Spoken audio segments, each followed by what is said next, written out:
Well, hey everybody, it is Romania Black, and I'm starting a new show that has been a long time coming, and I've been ready to see it, and it is DanDaDan. So this sneaky, cheeky little show has been staring me at the face on Netflix for the last, I don't know how many months, and I've been wanting to watch it. It keeps on trying to give me previews, and I keep avoiding them because I was like, I know I'm going to watch it eventually, and I don't want to see spoilers. And so finally, I'm sitting down and watching this show and just seeing whatever the hell it's about. And so I told my brother that I was going to watch this show this evening. I was like, I'm going to start DanDaDan tonight. And he was like, and I was like, don't spoil me. And he goes, I just want you to tell everybody one word.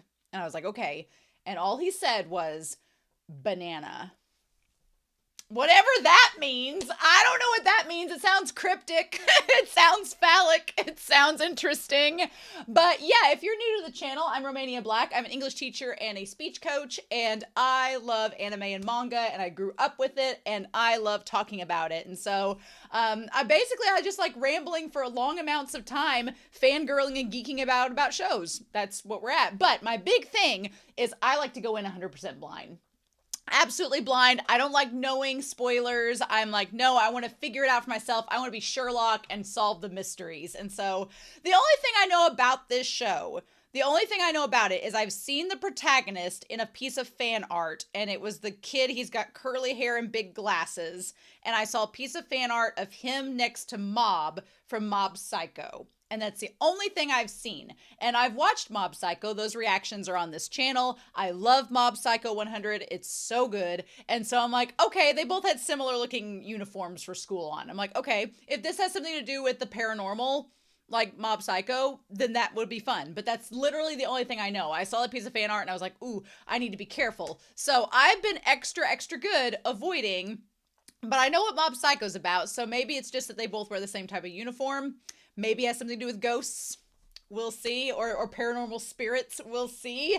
But I'm super excited. But as always, I love reading your comments down below. I will hopefully have a moderator for this series. So if anybody tries to spoil me in the comments, I won't read those comments. I'll just heart them and move on. But if you have something cool to say about the episode as we go, that would be awesome. I look forward to reading your comments. I love them so much. So with that being said, I was like, I actually had some space on my channel in between my Trigun Maximum reactions, and there were 2 volumes that had some time in between. I was like, what can I squeeze in to fit this amount of time? And this show fit perfectly. So I'm super excited. I hope you all are too. Now, I did ask Discord before I started, and nobody has responded yet because I'm recording this pretty late in the evening. But I asked, do I watch the OP for this first episode or not? Because when I pulled it up, there's been a winter storm that's recently come through my area, and it has knocked my internet out. So as I'm recording this, I do have a hotspot I can edit with, but I can't really download with it. So,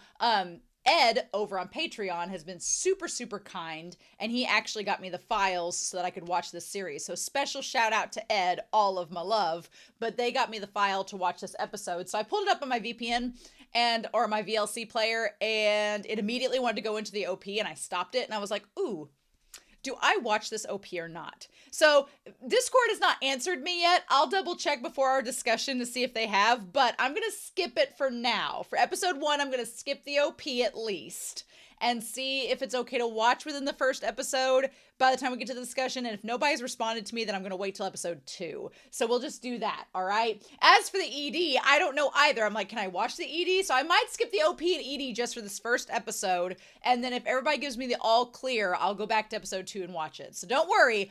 I will eventually watch the OP and ED. Don't you worry. But I want to get through this first episode at least and see what we got. So that's where we're at. But I'm so glad you're joining me on this journey with DanDaDan. It should be a fun time, but let's roll up our sleeves. I've got some good old blue Kool-Aid here from Blue Lock left over, ready to go. And let's dive in, shall we?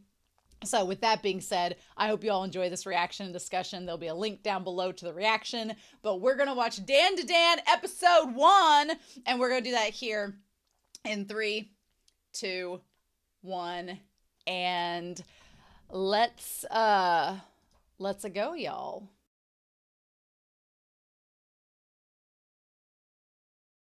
Oh, okay. All right. All right, DanDaDan, you did a lot better than I thought you were at first. I was like, uh-oh. Mm-hmm. All right. All right. Cheers. All right. I'm on board. I'm not ready. I'm ready to go down the ghost tunnel more than I am the alien spaceship, but okay. So I'm gonna skip the OP and ED for this first episode. Don't worry, next week I will watch them. A few people in Discord, they were like, "Oh, the OP shows some future characters, some future villains, but it's stylized." I want to try to go in as blind as possible, so I don't know how I feel about that, but as long as it's not like giving away plot spoilers of what's gonna happen, but that's very subjective, so I don't know. I will probably watch the ED next week, but we'll see. We'll see where that goes. But I wanted to look up the voice actors for Momo, as well as Ken. Ken and Momo are two main ones. Momo, I do not know her very well. She's Shion Wakayama. The only role, it looked like she started voice acting in 2006, but she didn't really do any major roles until 2019. And since 2019, girl has been busy, so good for her. The only role I know her from outside of this show is from Sarune. She plays Sai Fujiwara in Sarune, and I was like, oh, okay. She's a sister of one of the characters. So I was like, but that's the only role that I know her in. Everything else I've not watched yet, so that's pretty exciting. She's great. I love her so far. We're going to talk about Momo.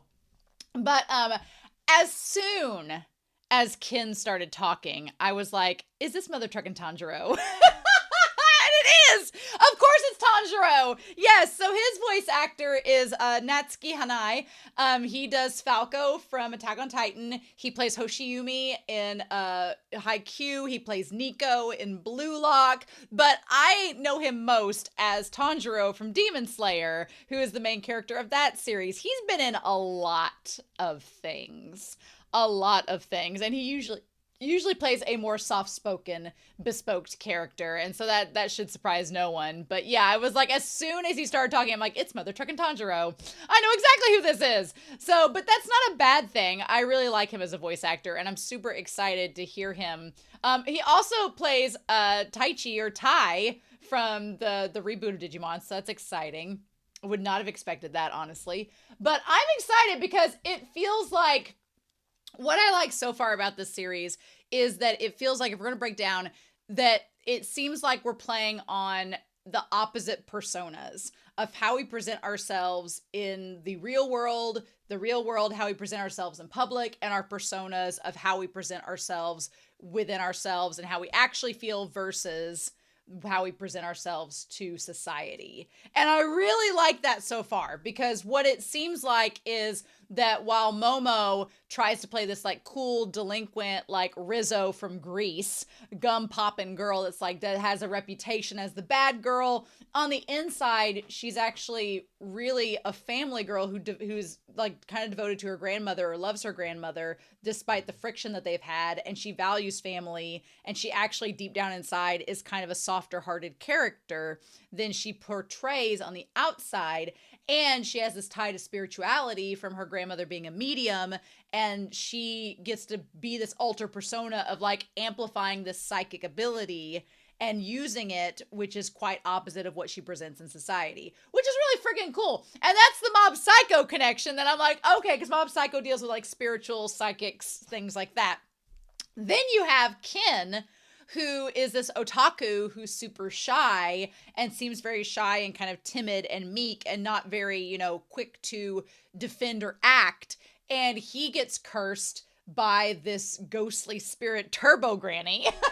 Of course, Turbo Granny, and is given this power, which not only makes him go faster and seems like he has like more like superpowers, but also it kind of like sexualizes him a bit. And well, I don't know. We're gonna have to see next episode, because in one sense, she says that she has a hold of his weenie, but it seems like, when he's in that form, it's not what he portrays to society, and he actually kind of has this kind of, it seems like it does the opposite that it does for Momo. Him with the curse gives him a more like kind of bad boy edge in a weird way that seems like it would present differently. And okay, we're going to talk about this. There's a lot of sex in this show, isn't there? There's a lot of sexual activity in this show. I can tell right off the bat that I'm like, here's the thing.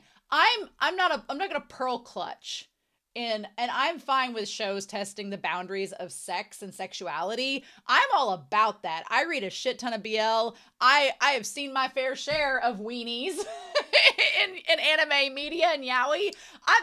That's fine. The only thing that I kind of like draw the line in is like, if we do sexual assault, I'm like, that's where I kind of draw the line a little bit, just from personal experience. So when that happens, I was like, ooh, and it was starting to toe the line this episode. And I was like, okay, show, this is episode 1.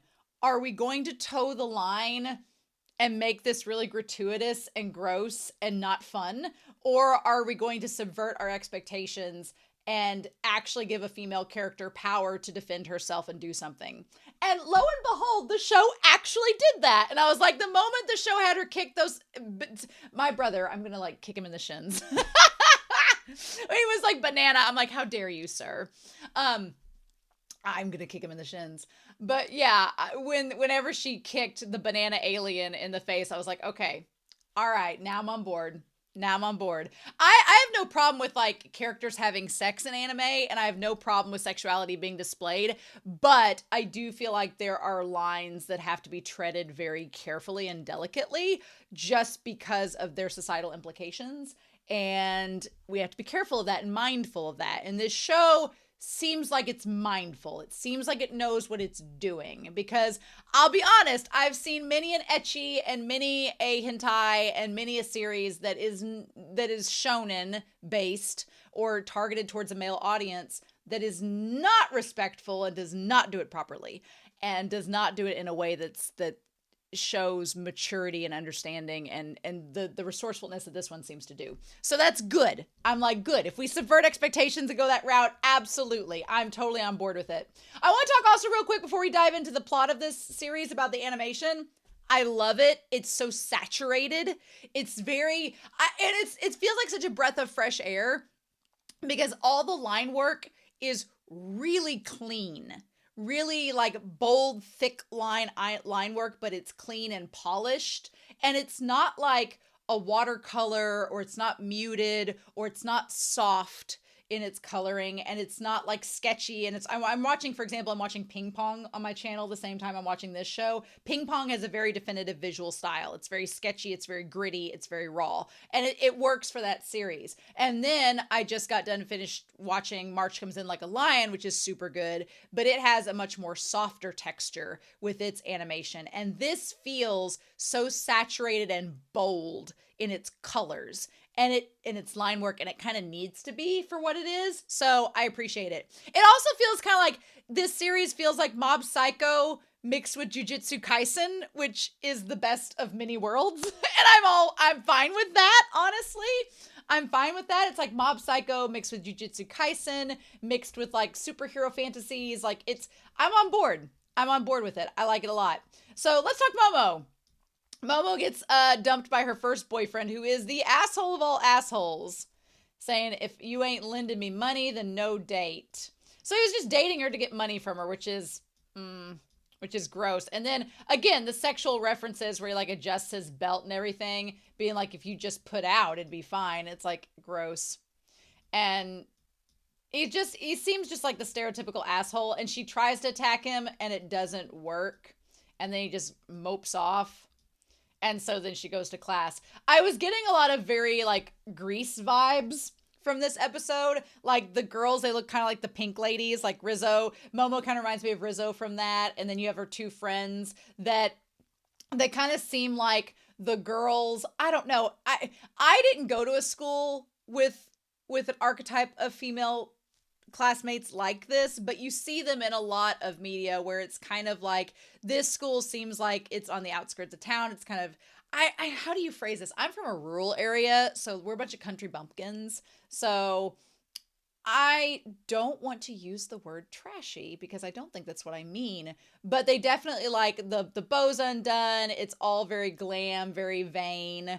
And we're just like trying to like do ourselves up, but it's all kind of like, none of them are wearing, what I'm getting at is it feels very much like these girls aren't like posh. it's kind of the opposite of that. And I don't want to say trashy. I don't want to say that because that's not what I mean. But, you know, like the poshy girls would have like the perfect little purses and everything would be designer labels and like all of this. This don't seem like that. This seems very, maybe it is more rural. Maybe I can relate to this. It would seem like they just went to like the dollar store and got like a bunch of makeup and they're just sitting there doing their nails and stuff, not paying attention in class. Also, the classroom environment gives off the vibes of like you don't see a teacher. All the kids are like throwing paper wads and all this. I can relate to this actually because I did go to a very rural school and we were a poor ass school. We didn't have a lot of fancy resources. This feels kind of like that, right? Which is a little bit refreshing, right?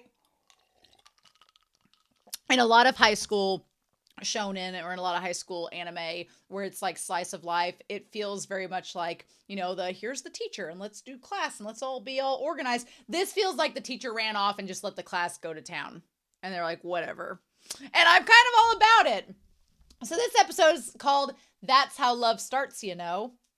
I am rooting for Ken and Momo as a couple. I am rooting for them as a couple already. I want to ship them as a couple right from the start because they're like opposites attract. They're oil and water, but they have a lot more in common than they think. They have a common moral ground, and that's what kind of connects them. Also, the friends. The one friend, she looks like stereotypical anime friend who has like the brown hair and she just looks kind of very plain.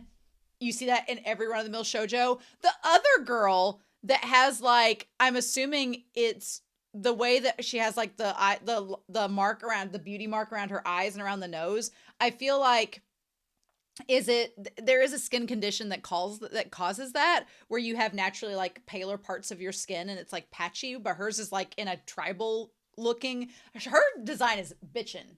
Really cool. I'm like, are you going to get superpowers? Because you look like a character that would get superpowers. So maybe she'll get abducted by aliens. Who knows? I hope not. I hope she gets cursed instead of abducted because although both of them seem sexual, but I don't want the banana aliens to abduct either of these two girls. So then Momo says that was my first boyfriend and she's so sad. And they're like, well, that's why we told you not to go for them. What was good about him anyway? And she's like, he looked like Ken Takakura. Oh, turn that sound off, girl. So Ken Takakura, they're like, oh, there you go. You're so annoying. I like masculine guys like Ken Takakura. So I really want to be like, Ken Takakura is a Japanese actor and singer. Right? Okay. Interesting. So, yeah, he was an actor and singer. I'm going to pull up the actor from there who died in 2014. He was born in 1931. He was 83 when he died. He was referred to as Kin-san by audiences, best known for his brooding style and stoic presence he brought to his roles. Yeah, the guy from the very beginning of the episode does kind of look like him. Just a little bit. A wee bit. He was, what is in his career? He was in a lot of films. He was one of the few Japanese actors who experienced popularity in China due to his appearance in Junya Sato's 1976 crime drama known as Manhunt. He gained international recognition after starring in 1970s war film Too Late the Hero and was in a lot of different things. Interesting. Cool. So he's been in a lot of movies. Huh. Okay. So I like that she, you know, I can relate. When I was in college, I had a crush on Jimmy Stewart, who I found out had died before my time. And I was like, the injustice of it all. So yeah, I like the fact that she's like, look, I got a type. It's Ken Takakura. And that kind of makes sense because if you think about it, he was really famous in the 70s and 80s. So the fact that Ken is named after him and his last name just happened to be Takakura and or maybe his Ken Takakura, maybe his first name was Ken. I don't know how they exactly do that, but the fact that Ken's name is exactly like the movie actors is not surprising because I know a lot of people who have been named after actors because it just happened to work out and their parents were like, but we loved them as an actor, so we gave you their name. So there's nothing weird about that. That's totally normal. But yeah, so she thinks that she has a type, right? But what she really likes is the spiritual essence of Ken Takakura. That masculine kind of dominant sort of like protective strength that is very stereotypical, but she has a type for it and it's like, okay. And that one guy was just an ass. He was not worthy of such spirit. She's like, there's nothing wrong. And then they say, I'm an awkward fellow after all. Dudes like that are extinct. Chivalry is dead. Am I right? That's basically what they're saying. Poor them. Poor Momo. So Momo's like, what the heck? Will I not be able to meet another Mr. Kin in my lifetime? I love just the way that she moves through the hallway reminds me a lot of Jujutsu Kaisen Season 2, just the motions and all of that, right? But, I mean, girl, chivalry is not dead. Just you wait. What I like about this is that when she goes to the other classroom, again, we don't see any teachers. It's very much just driven. There's Kin in the back just reading his magazine. And like he establishes later on, he's used to people making fun of him, so it doesn't bother him anymore. But no one's ever defended him. And just like how everyone made fun of her grandmother's tradition and no one defended her, she sees this opportunity where someone is suffering just like she's suffered, and she makes the choice to go and defend him. Girl, Momo, Momo, Momo, love you, girl. Yes, please. But I really like this. I like the fact that she sticks up for him, and it's this like action of her being just nice to him. There was nothing else to it. There was nothing in it for her. She was nice and stopped those boys from doing something they shouldn't have. And God, I love that whole scene. And then when all it took was one look, and they just all stopped and turned back around. Like the girls were over in the corner, not even paying attention. It looks like the teacher is at his desk, not even watching them. Love it. And then she's like, what's this? And they all turn back around. She's like, how lame. She's like, no, but none. She's like, do only scum live in this world? And girl, I kind of understand it, because when you come from a rural place or a small town where pickings are slim, I know from firsthand experience, it feels like there's just no good people that are possible potential matches out there. But you just gotta look in the places you don't expect sometimes. And I love that Kin gets the courage to come up to her, and she's like, where can I relieve all this stress? And he's like, Miss Momo Ayase, I know you're in love. I love it. I love it. He's like, I know you're in love. And she's like, how many times are you going to say that? He's like, someone talking to me, that's got to be the only reason.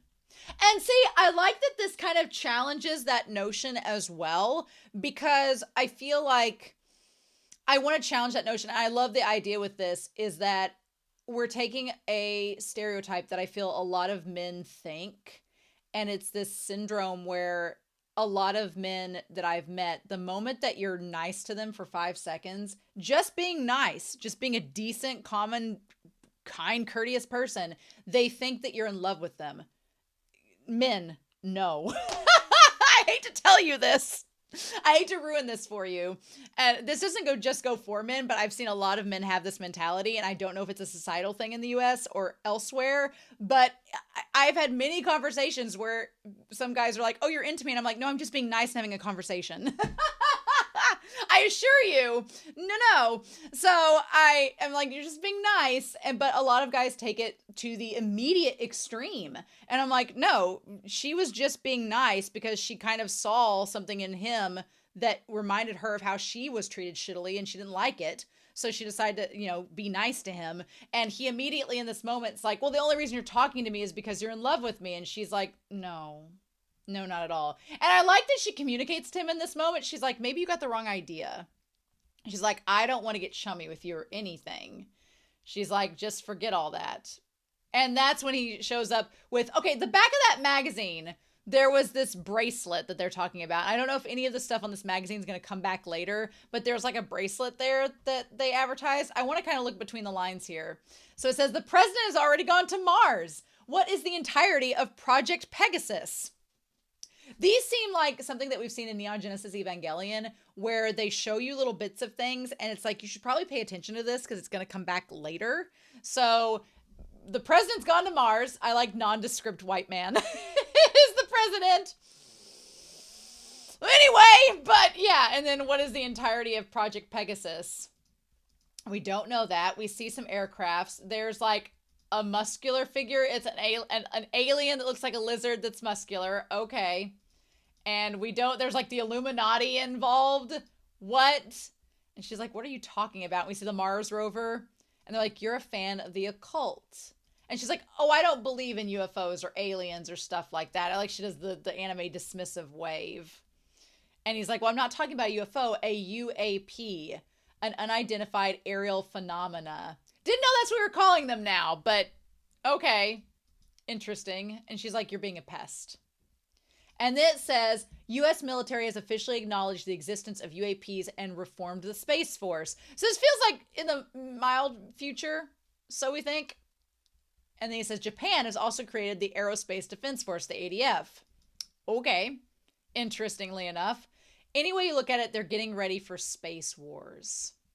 I'm so curious where this goes in this plot. Very curious. And you can tell he's been reading these magazines for like years and years and years, like they're the National Enquirer. So she's like, not interested. And he's like, the newest image of Nessie too, which I'm a big Nessie fan. So you had me, Ken. You had me at Nessie. I would have been like, oh, really? I want to check that out. So yeah, and she's like, no. And it also talks about Lieutenant Colonel Jim Channon and Skinwalker Ranch, which I'm assuming are people getting their like skins taken away. Sure.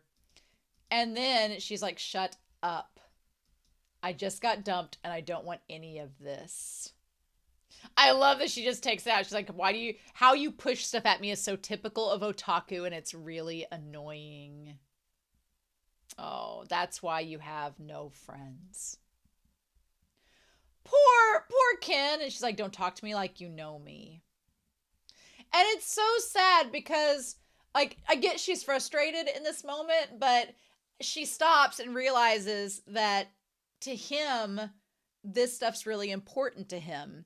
And in that moment, she kind of goes back to thinking about, like, the grandma telling her about the good luck charm and how it was really important to her and her grandma, and everyone made fun of her and ostracized her, saying she'd have no friends because of how she was acting and what she valued. And then she realizes in this moment, shit, I just did what those bullies did to me. I took something somebody really cared about and was trying to share, and I talked down about it. And she's like, yeah, I probably shouldn't have done that. And I love the framing of this moment where he's in the light and she's in the shadows. And she's like, and I love that she apologizes too. And then goes back to him. Damn, that skirt is short, girl. You teenagers being able to wear skirts that short and confidently. Not me. Those days are long gone. But yeah, and so it says, your true powers and potential have yet to awaken. Funny that happens in this episode, though. Funny that. Of course, I do like the kind of the message of this behind the lines, saying that because Japan's getting all involved in this like Space Force stuff with the US, that is in some way an explanation of why the aliens are in Japan and why their presence is more like hyper saturated because of all this going on. That's a nice explanation of it, you know, and to justify why it's happening here.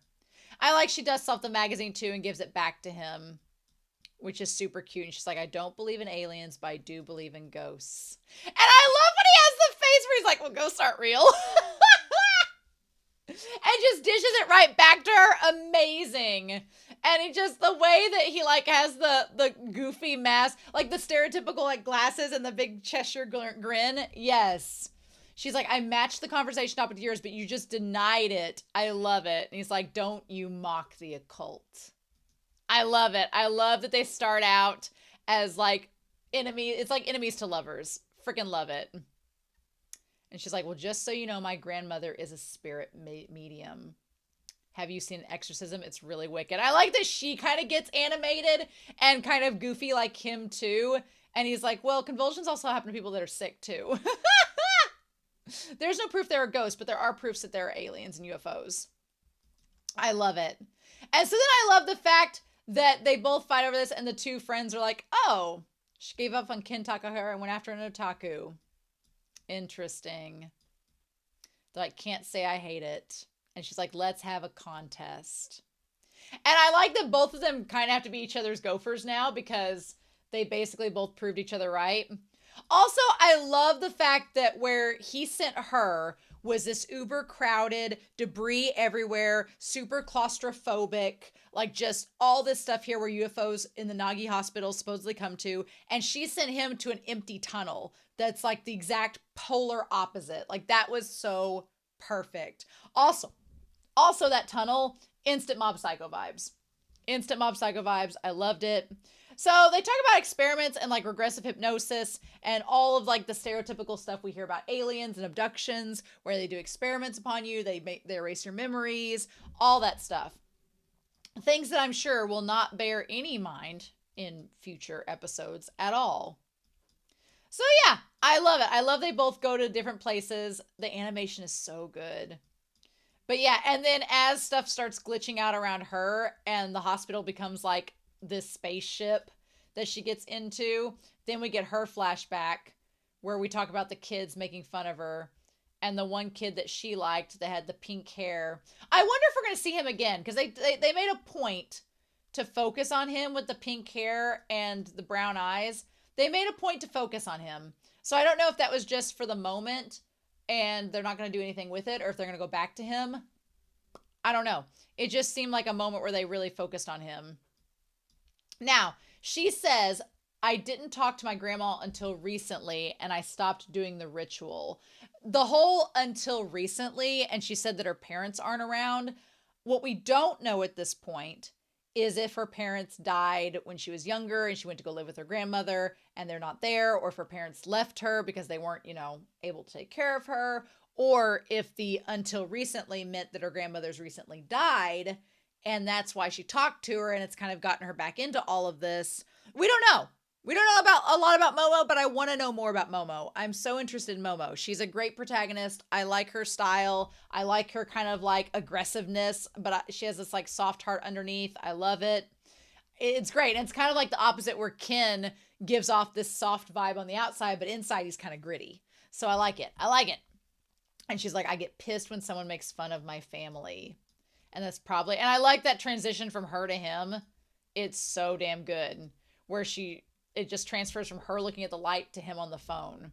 And of course, they do a good job of playing with Ken's glasses to not show his expression sometimes. But sometimes they do. Like there was a moment where his glasses like fogged over and it was like the very stereotypical look. But when you look down, you could see through the glasses. And I was like, oh, that was a cool effect. But yeah, these two being on a similar wavelength. She's like, and that's when I realized I didn't hate the fact the boy didn't like me. I hated the fact that he mocked my grandma, meaning he was just not a good person. Also, the grandma with the white hair, I love her. She has that same like kind of ceremonial outfit that in Sailor Moon, Ray, who's Sailor Mars, by the way, she wore because she worked in her grandfather's temple. So I thought that was really cool. I love the callback to that. Very nice. But yeah, and I love the red tones in the flashback versus the very cool tones here. So yeah, then we see all the red bloody footprints. And she's like, occult coon, you talk bluntly over the phone. And he's like, well, yeah, I'm not in person with you. And he's like, oh, is that so? And yeah, then he's like, Miss Ayase, you're pretty easy to talk to. So then we see Turbo Granny. The Turbo Granny, who is the curse in the tunnel, who is very disturbingly sexual. And she's like, I'll let you suckle my tits. So let me gobble that weenie.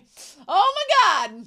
So she's like, I'll let you suck on my tits if you let me eat your dick. And I'm like, that's about as sexual as you can get right off the bat. Okay.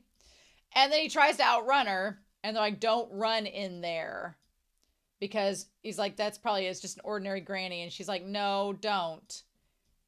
She's like, I just bumped into a lewd granny. If you lose a race against Turbo Granny, you'll be cursed. Yep.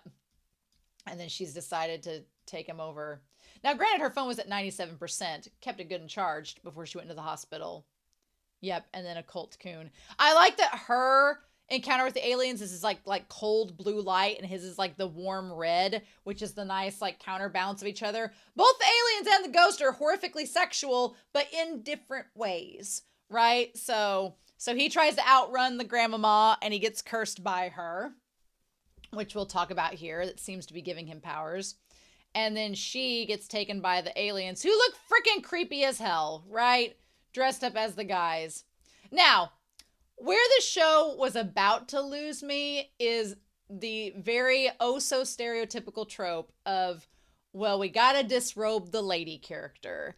Which I was like, because if you notice, Turbo Granny did not disrobe him, even though she wanted his weenie.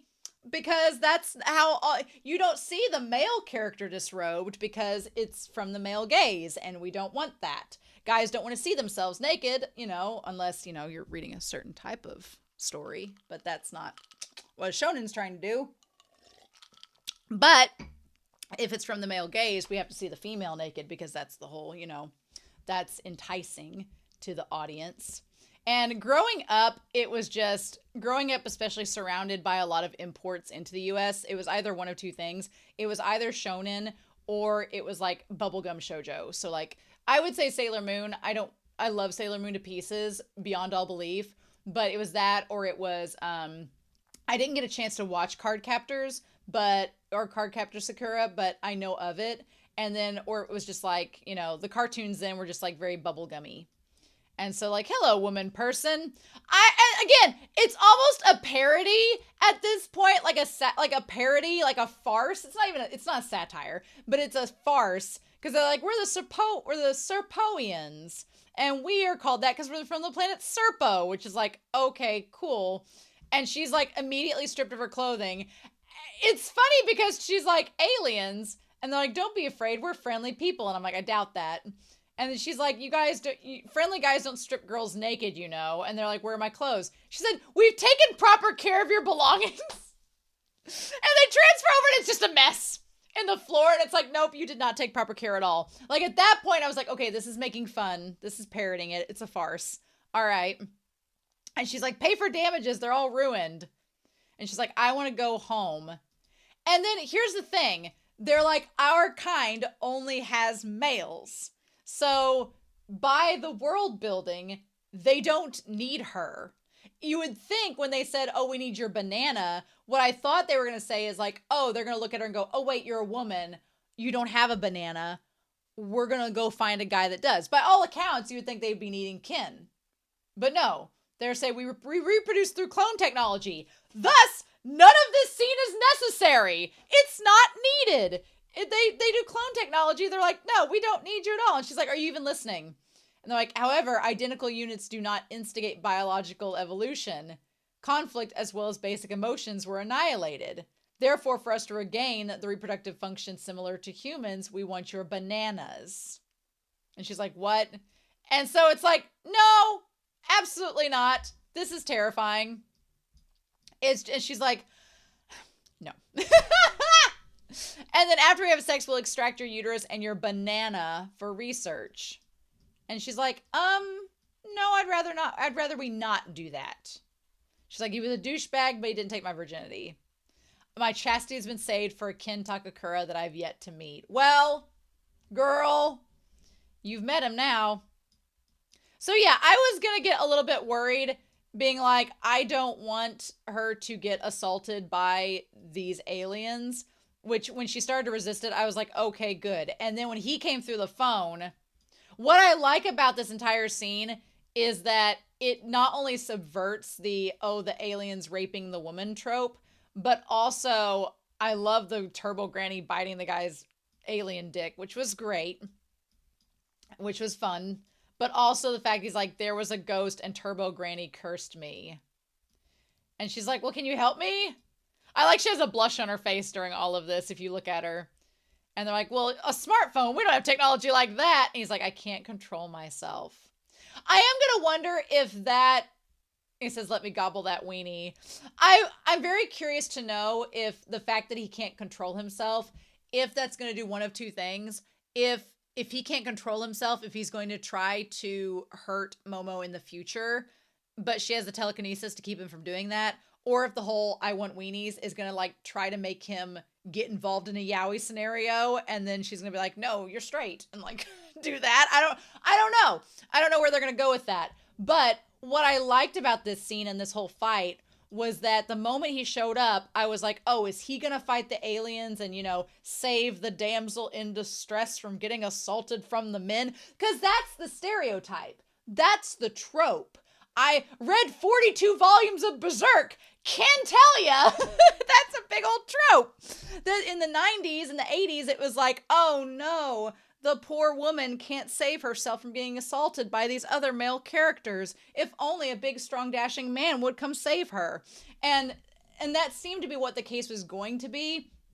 But then what's so great about it is that once the aliens reveal themselves, which they looked like real monsters.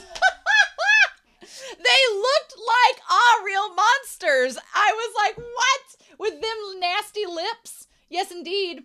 But they're like, our cherished bananas. And Turbo Granny's like, well, I guess here's your yowie moment. As it ate the penis off of one. You banana thief. And they're like, Serpioform Serpogram... What does it say? Grammetry? No.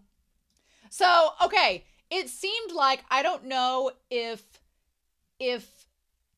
Ken is going to be able to like merge with the curse and like use it or how that's going to work. I really wanted to see him face against Turbo Granny again, but we didn't get that. So, but he's like, we've never encountered someone so aggressive.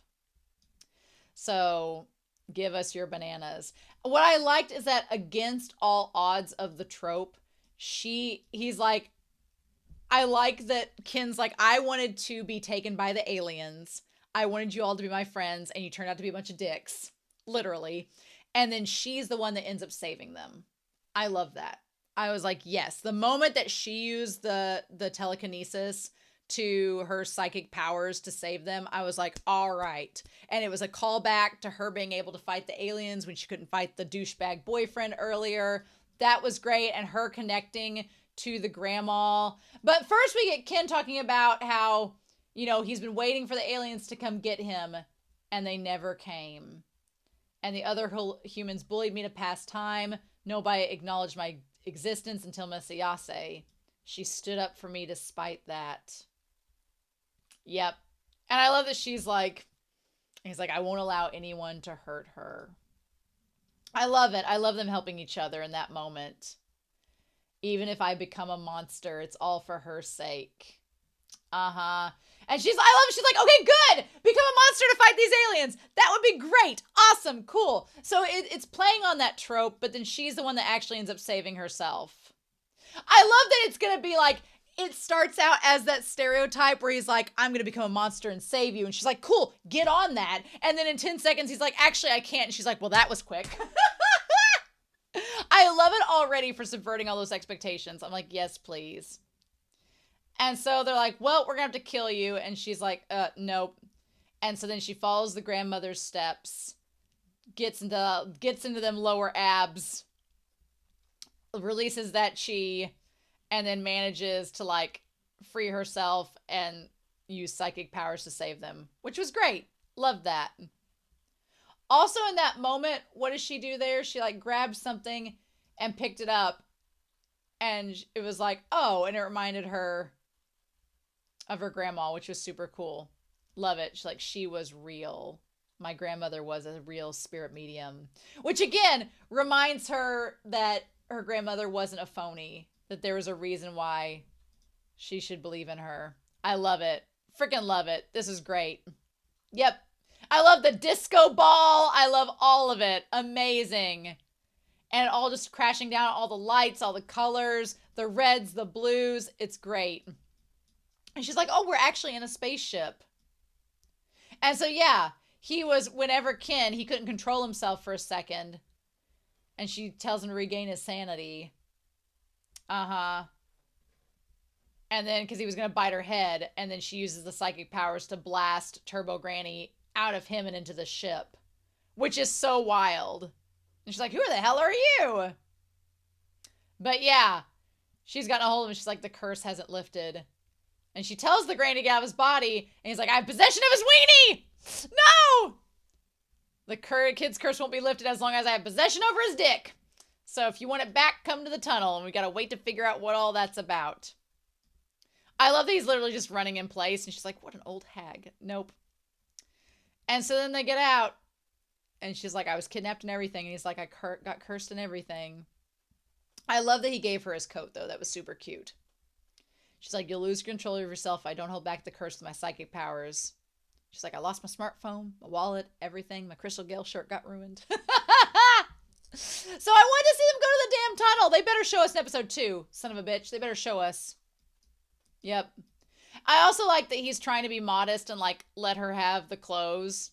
You know, because he was just like, I don't like you walking around naked beside me. What a chivalrous guy. Love it. He's like, I don't want you to get involved anymore. I'll use willpower to make it to the tunnel and make it work somehow. Oh. And she's like, no, that's dumb. I'm going to come with you. And he's like, is it okay for you to help someone like me? And she's like, well, yeah. So quit being dumb about it. Super cute. Oh, I love them already. If you don't, I can't bring myself to speak properly. And she's like, well, you know, just because he recited one of Ken Takakura's lines, it's fine. You know, that's all. And then she makes the mistake of asking his name right as the ship blows up. And it's history from that point on. She's like, oh, by the way, what's your name? She's like, I'm terrible at remembering names. And he's like, oh, I'm Ken Takakura. Yes, please. And then it's done. Set in stone. History. Girl. We did it. What a great premise. What a great pilot. What a great setup episode. I'm super excited to see it and to see the OP and ED next week. I can't believe we have to wait before they go into that damn tunnel. I want to know. If they skip the tunnel and just go back to the school and don't tell us what happened, we'll be mad. Y'all. Anyway, I'm super excited to know your thoughts down below, but I really enjoyed this first episode. This was a lot of fun, so we'll see where this goes. But in the meantime, I hope you all have a wonderful week. Please stay safe, take care, and yeah, I'll be back very soon with episode 2 of DanDaDan. Bye!